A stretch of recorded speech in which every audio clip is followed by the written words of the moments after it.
Wala nang maraming paligoy-ligoy pa, diretso sa punto na. Maiksi lang ang komentaryo, pero diretso sa punto.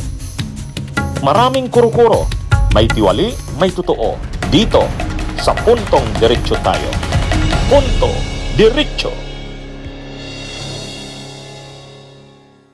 Ang irony nito, ang UP Law, siyempre dating din dyan si Marvic Yunin.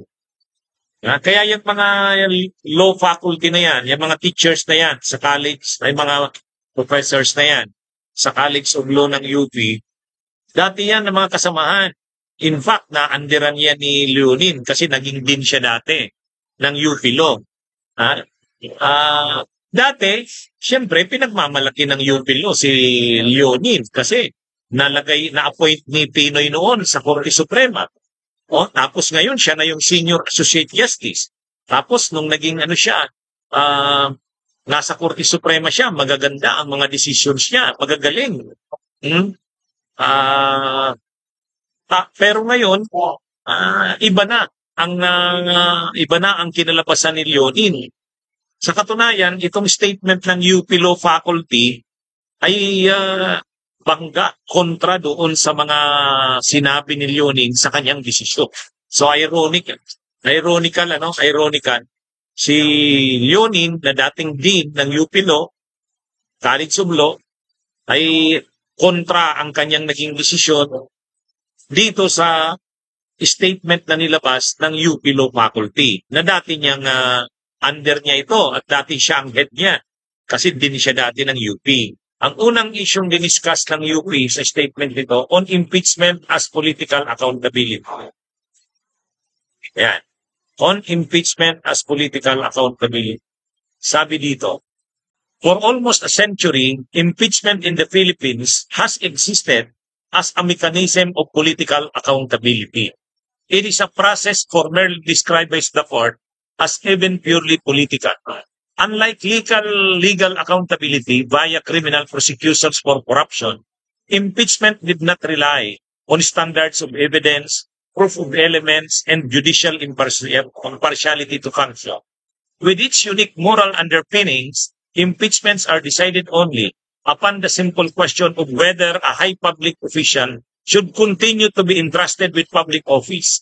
Hence, its consequence is not imprisonment or civil damages, but removal.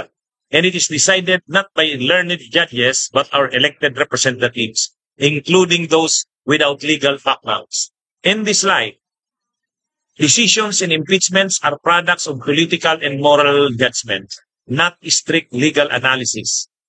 The correctness of decisions is not ordinarily reviewed by a higher court for errors of law and fact, but by the sovereign Filipino people via the ballot box.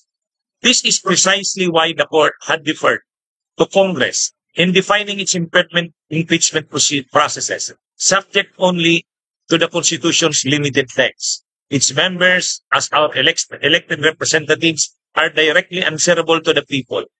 The Constitution made it clear that the House has the exclusive power to initiate, and the Senate the sole power to try and decide all cases of impeachment.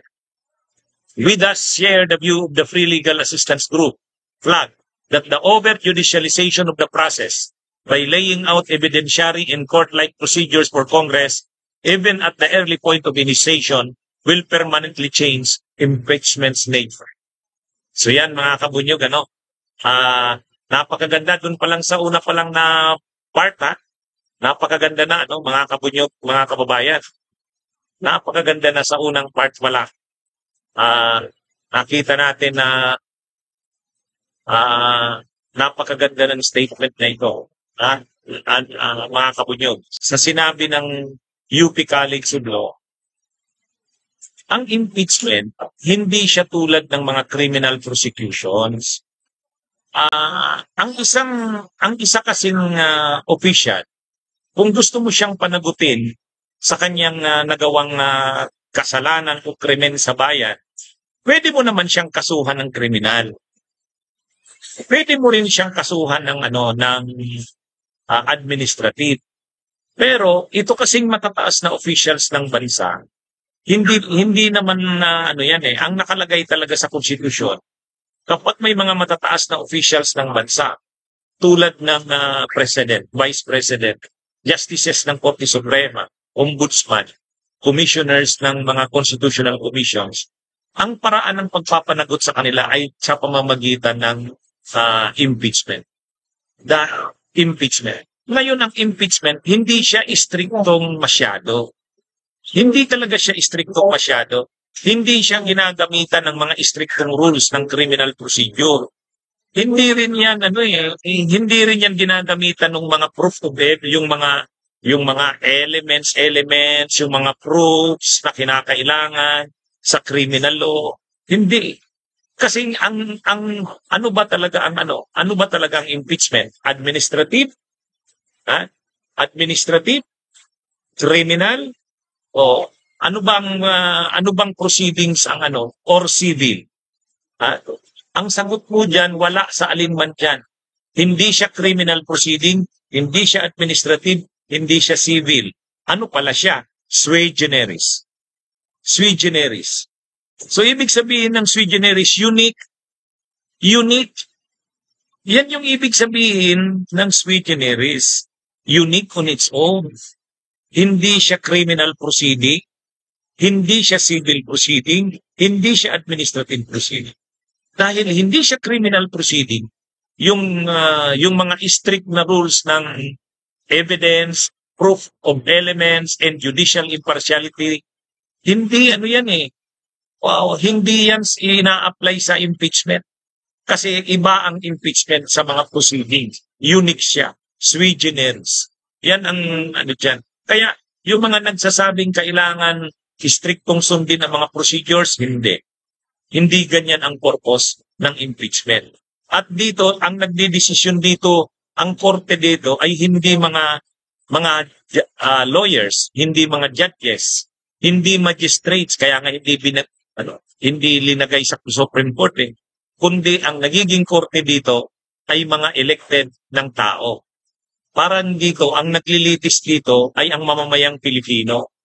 Kaya lang, sa pamamagitan ng inelect na representatives, at ito na yung Senado. Yan po yung paglilinaw diyan. Sana i-reconsider. Kasi ang impeachment kasi pagpapanagot sa matataas na officials ng bansa. Pagpapanagot. So, dahil pagpapanagot yan, ang usapin dito, hindi naman ari-arian nila yan Yung posisyon, hindi nila ari-arian yan. Because public office is a public trust. So dahil hindi naman nila yan property, hindi naman nila life yan, hindi naman liberty, yung due process na sinasabi, hindi masyadong strictly ina-apply.